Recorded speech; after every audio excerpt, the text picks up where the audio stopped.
Jannatga kiramanmi, kirmayman, birodar? Robbing haqida yaxshi gumonda bo'l. Jannatga kirasan inshaalloh.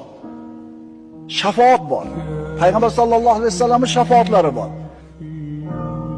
Bir banda mo'min dunyoda iymon bilan o'tgan, lekin gunohlari ko'p. Do'zaxga hukm qilindi. Do'zaxga olib kirib ketayotganda, do'zaxning eshigidan o'tib ketayotib turib, ostonasiga borib, kirib ketayotib turib, orqaga bir o'girib qo'yiladi deyiladi. Orqaga qarab qo'yar ekan, xuddi bir oxirgi, to'xtatinglar deyishini kutgandaqa. Shunda Alloh taolo to'xtatinglar dedi malaikalarga. To'xtatishadi.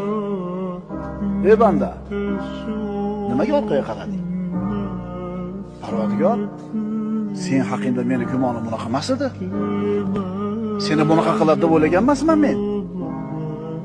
Nima deb o'ylagansan? Ha, meni kechirib jannatga kirgizadi deb o'ylaganman deganda to'xtatinglar, kirgizinglar jannatga buni deydi. Kirasan inshaalloh jannatga. Faqat iymon bilan yasha, iymon bilan o't. O'zingga jannatni eslat. Dunyoda mushkullarni unutishing juda ham oson bo'ladi.